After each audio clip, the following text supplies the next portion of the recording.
127.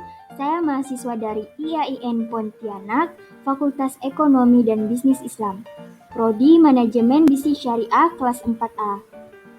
Di video ini, saya akan mengajak teman-teman mempelajari apa itu teknologi informasi dan apa itu database manajemen sistem.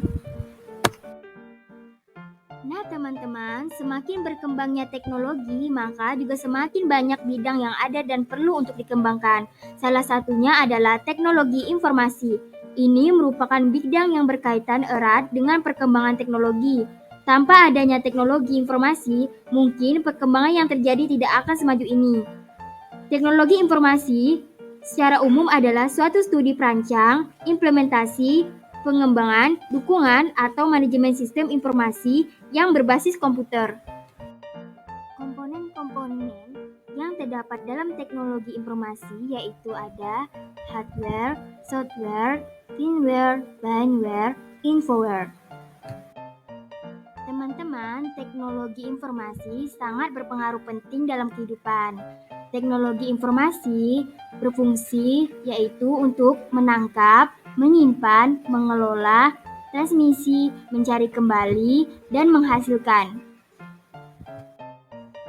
Selain memiliki fungsi, teknologi juga memiliki manfaat loh. Yang pertama, untuk pendidikan. Yang kedua, untuk industri dan manufaktur. Yang ketiga, untuk bisnis dan perbankan. Yang keempat, untuk teknik pengetahuan. Yang kelima, untuk kedokteran. Yang keenam, untuk pemerintah, dan banyak lagi lain-lain. Hai teman-teman, ketemu lagi dengan saya Nadia Afliana. Di video bagian yang ini, saya akan mengajak teman-teman mempelajari apa sih database manajemen sistem. Nah teman-teman, database manajemen sistem atau biasa disingkat DBMS adalah sebuah perangkat lunak atau software yang bisa digunakan oleh perusahaan guna membantu suatu sistem bisnis data atau yang akrab kita sebut dengan database. Perangkat lunak ini memanfaatkan serangkaian data tersebut agar bisa mendukung proses pembuatan dan juga memelihara pada suatu aplikasi seperti aplikasi yang sudah banyak digunakan perusahaan tersebut. Database manajemen sistem mempunyai 3 jenis, yaitu yang pertama ada hierarchikal. Jenis database sistem ini disebut dengan hierarchikal karena di dalamnya memanfaatkan database dengan bentuk hierarki. Itu artinya himpunan database yang tersimpan akan diatur dengan format dari atas ke bawah ataupun sebaliknya, seperti sistem hierarki pada umumnya. Yang kedua ada relation. Jenis database manajemen sistem ini dikelompokkan dengan berdasarkan hubungan data. Yang ketiga ada object oriented. Sistem manajemen database ini lebih berfokus pada objek yang terdapat di dalam database.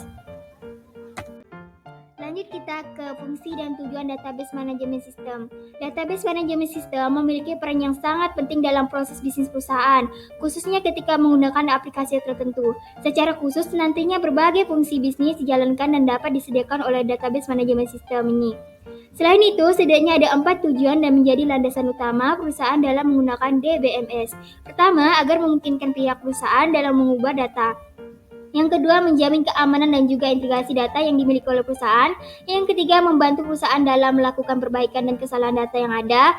Terakhir, mendukung kinerja operasional agar semakin baik. Komponen database manajemen sistem. Dalam melakukan proses pengolahan data yang menggunakan database manajemen sistem, sebagai pembisnis, Anda harus mengetahui komponen penting yang ada di dalamnya, yaitu yang pertama ada file manager. File manager terdiri dari susunan data dalam database.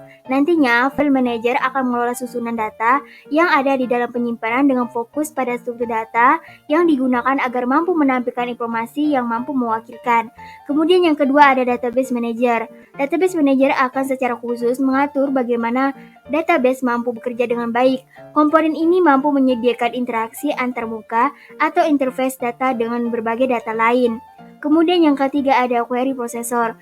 Query adalah bentuk pertanyaan khusus atau informasi dari suatu database yang tercatat dalam suatu format tertentu. Dengan adanya query processor ini, nantinya data akan bisa diterjemahkan dalam suatu elemen.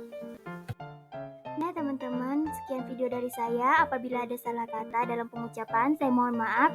Dan semoga video ini bisa bermanfaat bagi teman-teman. Sekian terima kasih dan see you.